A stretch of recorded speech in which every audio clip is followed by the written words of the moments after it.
Hi, this is rocket Raghava. Please like and subscribe బ్రాహ్మణ సంక్షేమ వేదిక యూట్యూబ్ ఛానల్. శ్రీ గురుభ్యో నమః. సభాయ నమః. నిజానికి మాకు పంపిన ఆహ్వాన పత్రికలో చాలా తక్కువ మంది అతిథులు ఉన్నారు. వారి పేర్లు అయితే నాకు గుర్తున్నాయి, కానీ ఎంతమంది అతిథుల యొక్క పేర్లు నాకు చాలామంది తెలియదు. అందుకని ఈ వేదికపై ఆశీనులైన అతిథులందరికీ పేరు పేరున నా నమస్కారాలండి. నేను Mangipudi Venkata Subbarao.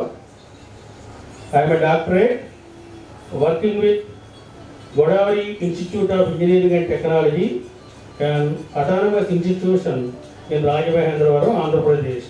I'm a professor in commerce and management studies. నాకు ఉన్న ఆసక్తితోటి ఈ జ్యోతిర్వాస్తు అనే సబ్జెక్ట్లో పీజీ చేశానండి. నాకు బాల శ్రీనివాస్ గారు గత సంవత్సరం అక్టోబర్ 1న, నేను ఎవరో ఆయనకి తెలియదు, ఆయన ఎవరో నాకు తెలియదు, ఆయన నన్ను తెలంగాణ బ్రాహ్మణ సమాఖ్య ఐక్యవేదిక అక్కడ కొప్పల్లో జ్యోతిష్య పండితుల సన్మాన కార్యక్రమానికి ఆయన నన్ను కూడా ఒక సన్మాన గ్రహీతగా ఆహ్వానించారు. అప్పటి నుంచి ఆయన అంటే నాకు చాలా అభిమానం.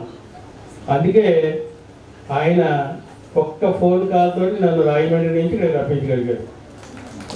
నిజంగా ఆయన పేరులోనే ఉంది బాల, కానీ ఆయన చేపట్టే కార్యక్రమాలన్నీ పెద్దవి చాలా.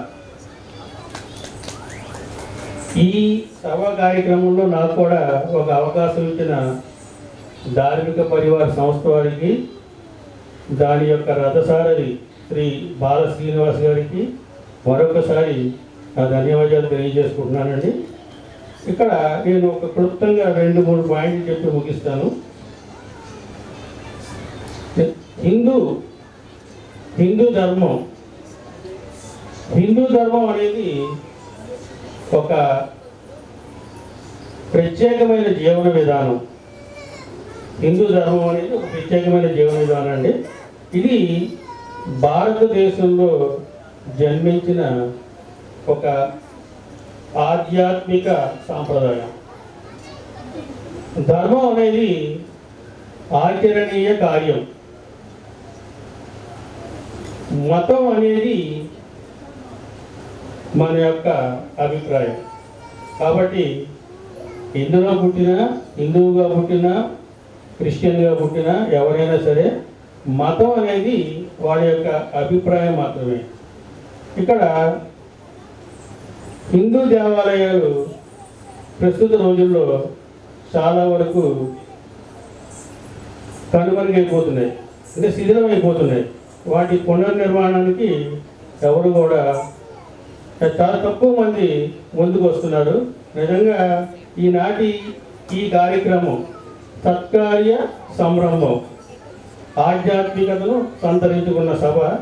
ఈ సభలో ఆ దేవాలయాల పునర్నిర్మాణానికి కృషి చేస్తున్న అందరికీ కూడా సత్కార్యం, సన్మానం చేయడం అనేది నిజంగా బాల శ్రీనివాస్ గారు చాలా గొప్ప అభినందనీయులు. ఇలాంటి కార్యక్రమం చేపట్టినందుకు హిందూ దేవాలయాలు అనేవి నిజంగా అనేక కళల సంశ్లేషణ,